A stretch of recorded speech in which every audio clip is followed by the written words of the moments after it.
नमस्ते, मैं रुचि। स्वागत है आप सभी का मेरे चैनल मिथिला कल्चर पे। जानकारी देने के लिए आई हूँ छठ पूजा के इतिहास के बारे में। पौराणिक कथाएं के अनुसार छठ पूजा की शुरुआत कैसे हुई, तो चलिए जानते हैं। छठ पूजा के इतिहास के बारे में कई कथाएं प्रचलित है। ऐसा माना जाता है कि छठ पूजा की शुरुआत भगवान राम और सीता ने की थी। जब भगवान राम अयोध्या लौटे थे तो उन्होंने और उनकी पत्नी सीता ने सूर्य देव की सम्मान में व्रत रखा था।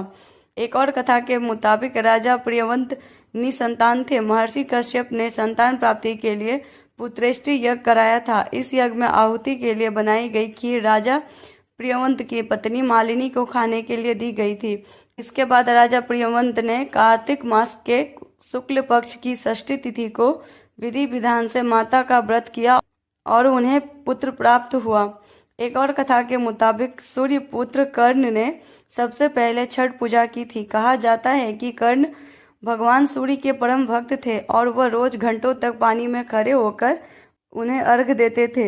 एक और कथा के मुताबिक जब पांडव अपना सारा राजपाट जुए में हार गए तब द्रौपदी ने छठ व्रत रखा था।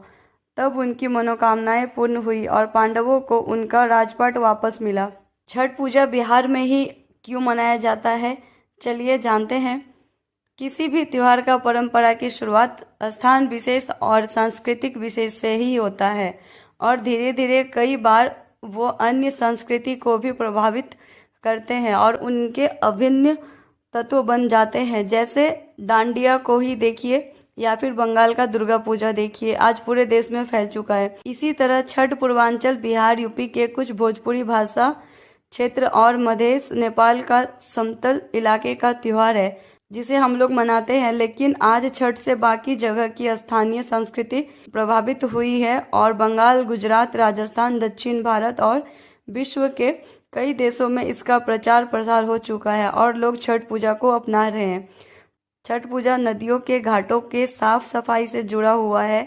इसमें कोई ब्राह्मण पूजा नहीं कराते, लोग खुद ही पूजा करते हैं आपस में मिलजुल के, कोई आडंबर नहीं। और ये पर्व सीख देता है कि हर डूबने वाला सूरज कल फिर से उग आता है।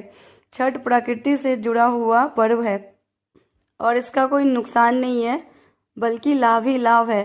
तो ऐसे पर्व को अन्य लोग भी अपनाए तो अच्छा ही है समाज और देश के लिए। छठ के जैसा एक और पर्व होता है मिथिला क्षेत्र में जिसको हम चकचंद या चौरचन पूजा कहते हैं, जिसमें हम लोग चांद को अर्घ देते हैं जैसे छठ पूजा में सूर्य को अर्घ देते हैं। ये पर्व चौथ के चांद के दिन होता है जिस दिन बाकी संस्कृति में चांद को देखना शुभ नहीं माना जाता है, लेकिन मिथिला में उसी दिन चांद को देख के उनको अर्घ अर्पित करते हैं।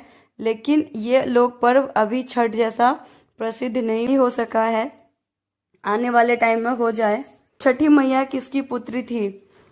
छठ महापर्व में माता षष्ठी यानी छठ मैया और भगवान सूर्य की पूजा आराधना की जाती है। पौराणिक कथाओं के मुताबिक छठी मैया ब्रह्मा जी की मानस पुत्री और भगवान सूर्य की बहन है। षष्ठी देवी यानी छठ मैया संतान प्राप्ति की देवी और शरीर के मालिक भगवान सूर्य है।